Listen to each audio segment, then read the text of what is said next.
நரகவாசியினுடைய அடையாளங்களில் மிகப்பெரிய முதன்மையான அடையாளம் அஷ்ஷிர்க். இணை வைப்பு ஒருவற்றை இருக்குமாக இருந்தால் அவருக்கு அல்லாஹு தாலா சொர்க்கத்தை ஹராமாக்கிடுவான். சொர்க்கத்தை ஹராமாக்கிடுவான். சொர்க்கத்தை ஹராமாக்குறான்னு சொன்னால் அவர் நரகவாதி. இன்னஹு மன் யுஷ்ரிக் பில்லாஹ் ஃபகத் ஹர்ரமல்லாஹு அலைஹில் ஜன்னா வ மஅவாஹுன் நார். யார் இணை வைப்பாரோ, இன்னஹு மன் யுஷ்ரிக் பில்லாஹ், அல்லாஹ்வுக்கு இணை வைப்பாரோ அவருக்கு அல்லாஹ் சொர்க்கத்தை ஹராமாக்கி விடுவான். அவருடைய தங்குமிடம் நரகம்தான் என்று அல்லாஹு தாலா குர்ஆனிலே சொல்கிறார். சூரா மாயிதா 5வது அத்தியாயம் 72வது வசனத்தில் அல்லாஹ் இதை சொல்கிறார். அப்போ இது மிக பயங்கரமான ஒரு விஷயம். ஒரு மனிதனிடத்தில் இணை வைப்பு, ஷிர்க்கான நடவடிக்கைகள் இருக்குமாக இருந்தால் அவருக்கு அல்லாஹ் சொர்க்கத்தை ஹராமாக்கி நரகத்தை தங்குமிடமாக அல்லாஹ் ஆக்கி விடுகிறான். சிறிய பெரிய இணை வைப்புகளில் இருந்து நாங்கள் எங்களை பாதுகாத்து கொள்ள வேண்டும். அதனால தான் ஒரு மனிதன் லா இலாஹ இல்லல்லாஹ் என்ற கலிமாவை சொல்லி அந்த கலிமாவை சரிவர உணர்ந்து அந்த கலிமாவின் அடிப்படையில் அவன் வாழ வேண்டும். இஸ்லாத்தை முறிக்கக்கூடிய காரியங்களை அவன் செய்யக்கூடாது. இணை வைப்பு, சிறிய பெரிய இணை வைப்புக்குள் அவன் போய்விடக்கூடாது. அல்லாஹ் அல்லாத தெய்வங்களை வணங்குவது, அல்லாஹ் அல்லாத தெய்வங்களுக்காக அறுத்து பலியிடுவது, அல்லாஹ் அல்லாத தெய்வங்களிடம் பிரார்த்திப்பது, சமாதிகளிடம் போய் சுஜூது செய்வது, அங்கு பிரார்த்திப்பது, இப்படி ஏராளமான ஷிர்க்குடைய விடயங்கள் இன்று சர்வசாதாரணமாக நடைபெறுவதை நாங்கள் பார்க்கிறோம். அப்போ இந்த ஒரு நிலை வந்துவிட்டால் இது மிக பயங்கரமான ஒரு நிலை. இது இருந்தாலே, இந்த ஒரு அடையாளம் இருந்தாலே அவர் நரகவாசி என்பதற்கு போதிய சான்றாக இருக்கிறது. அது ஒன்று போதும். அல்லாஹ் தெளிவாக சொல்லிட்டான், உனக்கு ஹராம்டா நினைச்சு கூட நீ பார்க்க முடியாது. இணை வைத்து விட்டு நீ சொர்க்கத்துக்கு போறது நினைச்சும் பார்க்கலாது. இன்னல்லாஹ லா யக்ஃபிரு அன் யுஷ்ரக பிஹி வ யக்ஃபிரு மா தூன தாலிக லிமன் யஷா. அல்லாஹ் எல்லா பாவங்களையும் அல்லாஹ் அவன் மன்னிப்பான். ஆனால் இணை வைப்பதை அல்லாஹ் மன்னிக்க மாட்டான். அதையும் அல்லாஹ் மன்னிப்பான். இணை வைப்போட மௌத்தாகிடக்கூடாது. அதுக்கு முன்னாடி அல்லாஹ் நான் ஷிர்க் செஞ்சுட்டேன் என்ன மன்னிச்சிருந்தா அல்லாஹ் மன்னிப்பான். ஆனால் இங்கே அல்லாஹ் எதை சொல்கிறான்டா, இணை வைப்போடு ஒருவர் மரணித்து விட்டால் அவருக்கு மன்னிப்பு கிடையாது. அப்போ எனவே இந்த அடிப்படையை நாம் புரிந்து கொள்ள வேண்டும். இது ஒரு விரிவான தலைப்பு. இந்த நரகவாசியினுடைய அடையாளங்கள் என்ற வகையில் இதை நான் முதலாவதாக சுருக்கமாக சொல்லிட்டு, ரெண்டாவது விஷயம், யாரெல்லாம் ஷிர்க், இணை வைப்பு இதில் ஈடுபடுகிறார்களோ அவர்களுக்கு தெளிவான நரகம் என்பதை அறிந்த நாம் அதோடு சேர்த்து ரெண்டாவது விஷயம் இருக்கிறது. ரசூலுல்லாஹி ஸல்லல்லாஹு அலைஹி வஸல்லம் சொன்னார்கள், இமாம் புகாரி ரஹ்மத்துல்லாஹி அலைஹி அவர்கள் சஹீஹ் புகாரிலே பதிவு செய்து வைத்திருக்கிறார்கள், குல்லு உம்மதி யதுகுலூனல் ஜன்னா இல்லா மன் அபா கீல வமன் அபா யா ரசூலல்லாஹ் கால மன் அதாஅனி தஹலல் ஜன்னா வமன் அஸானி ஃபகத் அபா. என் உம்மத்தில் எல்லாம் சொர்க்கம் போவார்கள். என் உம்மத்தில் எல்லாம் சொர்க்கம் போவார்கள். இல்லா மன் அபா, மறுத்தவனை தவிர. அபாண்டா மறுத்தவனை தவிர. கீல வமன் அபா யா ரசூலல்லாஹ், அல்லாஹ்வுடைய தூதர் அவர்களே, மறுத்தவன் என்றால் யார்? அல்லாஹ்வுடைய தூதர் அவர்களே, மறுத்தவன் என்றால் யார்? அல்லாஹ்வுடைய தூதர் ஸல்லல்லாஹு அலைஹி வஸல்லம் சொன்னாங்க, கால மன் அதாஅனி தஹலல் ஜன்னா, எனக்கு கட்டுப்படுபவன் சொர்க்கம் செல்லுவான். ஒமன் அசானி ஃபகத் அபா, எனக்கு மாறு செய்பவன் அவன் மறுத்தவனாவான், அவன் நரகவாதி. அப்போ என்ன அர்த்தம்? ரசூலுல்லாஹ்க்கு மாறு செய்கிறது ரெண்டு விதமாக வரும். ஒன்று, ரசூல் ஸல்லல்லாஹு அலைஹி வஸல்லம் சுன்னாவை கணக்கெடுக்காமல் மாறு செய்கிறது. சுன்னாவை பற்றி கணக்கெடுக்கிறதில்ல, ரசூலா வழிமுறையை பின்பற்றதில்லை, பிற மத கலாச்சாரத்துக்கு ஒப்பாகி அதை பின்பற்றுறது. இப்போ என்ன, மன் தஷப்பஹ பிகௌமின் ஃபஹுவ மின்ஹும், யார் இன்னொரு சமூகத்துக்கு ஒப்பாக இருக்கிறார்களோ அவர்களை சார்ந்தவர்கள். அப்போ ரசூல் ஸல்லல்லாஹு அலைஹி வஸல்லம் வழிமுறை தெளிவாக இருக்க வேறு மத கலாச்சாரத்தை பின்பற்றுது. ரசூலோட அந்த வழிமுறையில் ஒரு ஆசை இல்லை. ஒரு நடிகனால் ஈர்க்கப்படுறது, ஒரு பிரபலத்தால் ஈர்க்கப்படுறது, மார்க்கத்துக்கு முரணான சிந்தனையால் ஈர்க்கப்படுறது. அவருடைய முன்மாதிரியே இஸ்லாத்தில் இல்லாத விஷமங்களையும் பாவங்களையும் அனாச்சாரங்களையும் செய்யக்கூடியவர்களை முன்மாதிரியாக எடுப்பது, இது மாறு செய்கிறது. இன்னும் ஒன்று இருக்குது, ரசூலுல்லாஹி ஸல்லல்லாஹு அலைஹி வஸல்லம் உடைய சுன்னாவை விட்டுட்டு பித்ஆக்களை செய்கிறது, உருவாக்குறது பித்ஆத். இப்போ ரசூல் ஸல்லல்லாஹு அலைஹி வஸல்லம் தெளிவாக இதுதான் மார்க்கம் என்று சொல்லிவிட்டு சென்று விட்டார்கள். மார்க்கத்தில் எந்த குறையும் கிடையாது.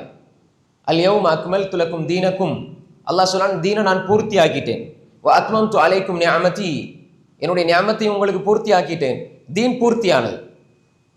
நாங்கள் யாரும் புதுசாக உருவாக்குறதுக்கு இங்கே ஒன்றுமே கிடையாது.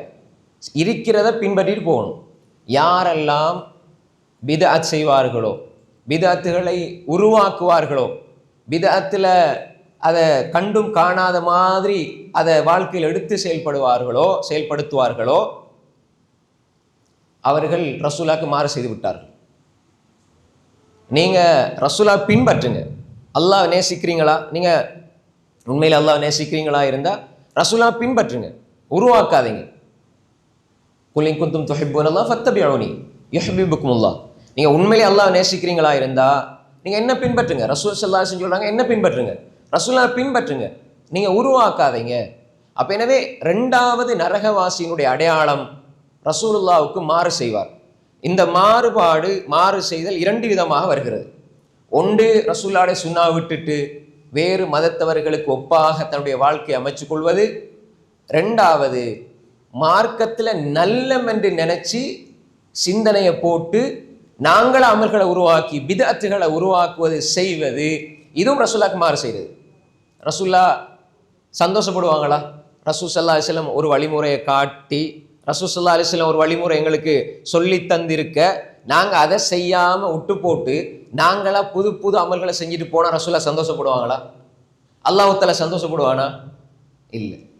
அன்புக்குரிய சகோதரர்களே, எனவே பித்அத் செய்வது, ரசூலுல்லாஹ்க்கு மாறு செய்வது என்பது நரகவாசியினுடைய அடையாளங்களில் இரண்டாவது இடத்தில் இருக்குது. இதுவும் விரிவான ஒரு பகுதி. ரெண்டாவது விஷயம்.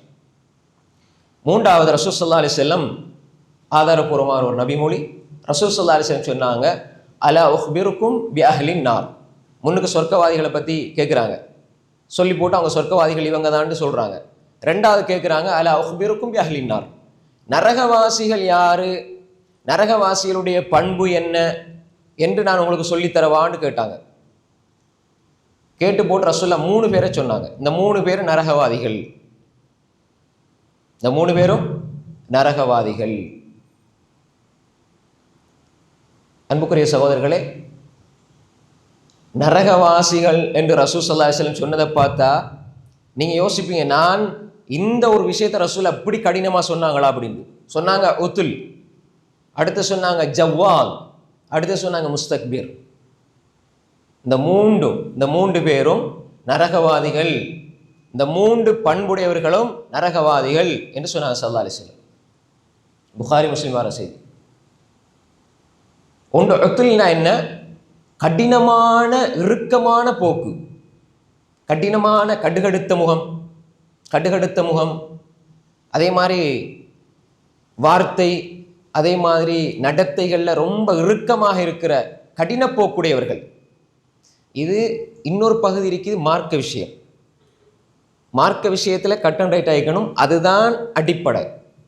சுன்னாண்டா சுன்னா, ஃபர்துனா ஃபர்து, வாஜிப்னா வாஜிப், ரசூல்லாண்டா ரசூல்லா, மார்க்கம்னா மார்க்கம். இதுதான். இதில் நீங்கள் 100க்கு 100 பின்பற்றணும். அதில் தாராளத்தன்மை கிடையாது. ஹராத்தை செய்யுங்க, அல்ஹம்துலில்லாஹ், செஞ்சுட்டு போங்க, சிரிச்சுட்டு இருக்கிறது இல்லை.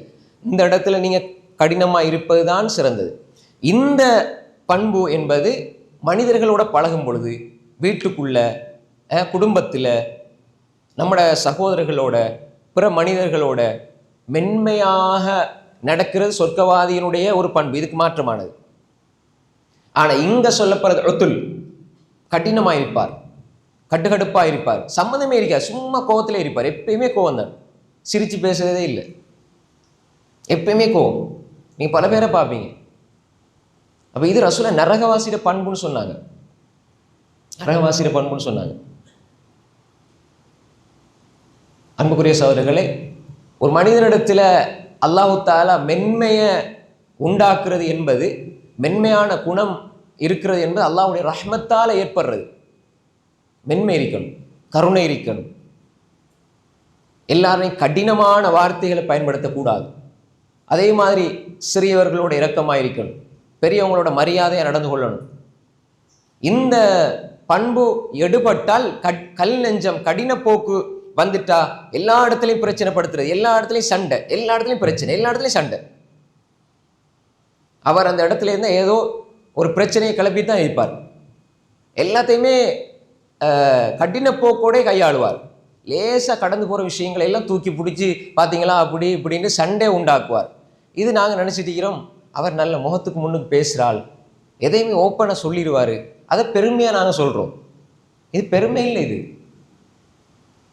எதை எந்த இடத்துல சொல்லணுமோ அதை அந்த இடத்துல சொல்கிறது தான் புத்திசாலித்தனம். சும்மா எல்லாம் தெரியும் அல்லது நான் பெரிய தைரியசாலின்னு சொல்லி மாடு மாறி எழுப்பி கத்துறது அல்ல புத்திசாலித்தனம். நான் ஏன் இதை சொல்கிறேன்னா, மனித தன்மை இல்லை அது. சிலர் அப்படி பெருமையாக நினச்சிருக்கீங்க, நான் எல்லாத்தையுமே அப்படி ஓப்பனாக சொல்கிறேன். மார்க்க விஷயங்களை நீங்கள் வெளிப்படையாக சொல்லுங்கள், பிரச்சனை இல்லை. குடும்ப விஷயங்கள், நண்பர்களோடு இருக்கிற விஷயங்கள், அடுத்த சகோதரர்களோட, தாயோட, தந்தையோட, மகனோட, ஏனைய உறவினர்களோட அன்பாக நடங்க. கடினப்போக்கு இருக்கக்கூடாது. கடினப்போக்கு நரகவாசிகளினுடைய பண்பு. எனவே நாங்கள் இதில் தெளிவாக இருக்கணும். நாங்கள் அதை பெருமையாக நினச்சிட்டு இருக்கிறோம். அது ஒரு பெருமை மாதிரி. பார்த்தீங்களா, நான் நல்ல ஹிஸ்ட்ரிக்காக இருக்கிறேன் எல்லாத்தையும் இல்லை. அன்புக்குரிய சகோதரர்களே, நாங்கள் மென்மையாக, தாராளத்தன்மையோடு, விட்டு கொடுத்து, பணிவோடு, பாசமாக, அன்பாக இருக்க வேண்டும். நரகவாசிகள் எல்லாத்தையுமே கடினமாகத்தான் கையாளுவார்கள். எல்லாத்துலேயும் இறுக்கமான போக்கு இருக்கும்.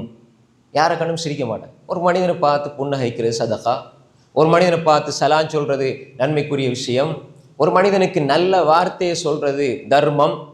இதெல்லாம் நாங்கள் பழகணும்.